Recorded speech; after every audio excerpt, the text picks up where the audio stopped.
Sir, আমি একটু বিপ্লবের সঙ্গে দেখা করতে এসেছি। আমি মানে বিপ্লব আমার জামাতা, আমার মেয়েটা হাসপাতালে, ওর জন্য খুব চিন্তা করছে। তাই স্যার, আমি কি একটু ওর সাথে দেখা করতে পারি? না, দেখা করা যাবে না। বিপ্লবের এখনো জ্ঞান ফেরেনি। জ্ঞান ফিরলে আমরা জানাবো।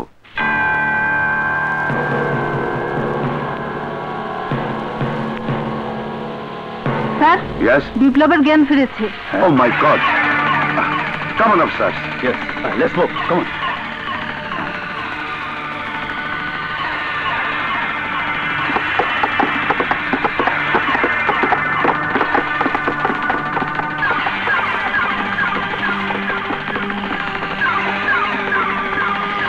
Mr. Biplab, Mr. Biplab, how are you? What you are feeling now? শুনতে পাচ্ছেন আমার কথা? মিস্টার বিপ্লব, আপনি কেমন বোধ করছেন? শুনতে পাচ্ছেন আমার কথা?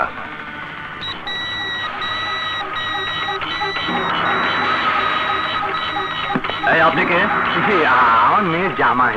আপনি যান অফিসার, আপনারা এখন যান। জ্ঞান ফিরলে আমি আপনাদের কল করব।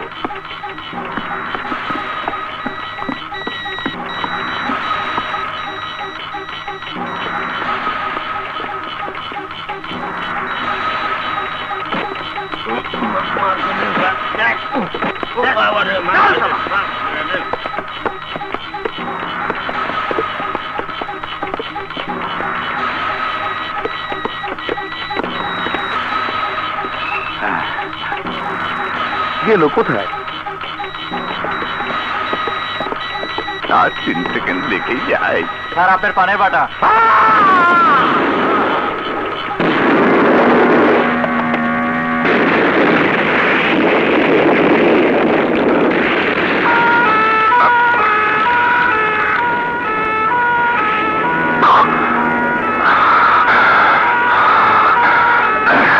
আরে, আপনারা সবাই এখানে ভেতর সিকিউরিটি কি অবস্থা? চলুন।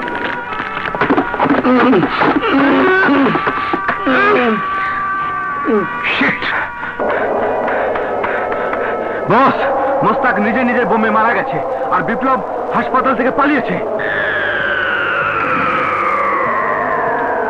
বিপ্লবের একমাত্র টার্গেট আমি। আমাদের ভয়ে ও মৃত্যুর মুখে আসবে না।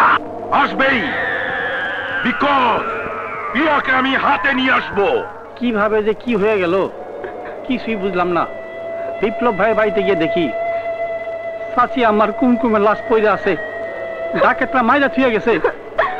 ডাকাতরা না, হ্যাঁ, আমার জানেন বাবা ওদেরকে মেরেছে। এখন বিপ্লবকে কোথায় পাই? কোথায় পাই বিপ্লব? বিপ্লব ভাই তো গোয়েন্দা হাসপাতালে। গোয়েন্দা হাসপাতালে? হ্যাঁ। চলেন যাই। চল চল চল।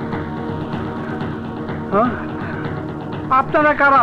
ডনের বিখ্যাত 2 সন্তান। হ্যাঁ,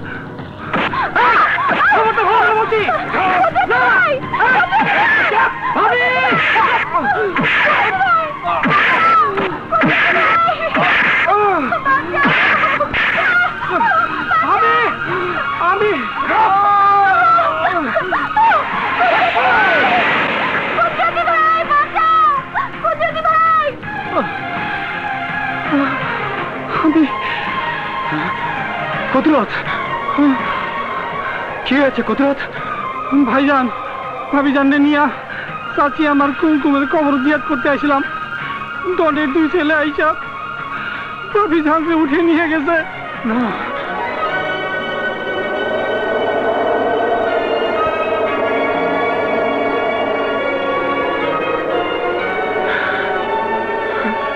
মা,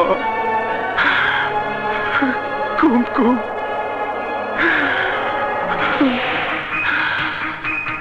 তোমাদের কবরের মাটি ছুঁয়ে প্রতিজ্ঞা করছি, যার কারণে তোমরা খুন হয়েছ, যার কারণে আমার বাবা খুন হয়েছে, সেই দেশদ্রোহী কুখ্যাত ডন ও তার 2 ছেলের কবর দিয়ে প্রিয়াকে আমি মুক্ত করবই।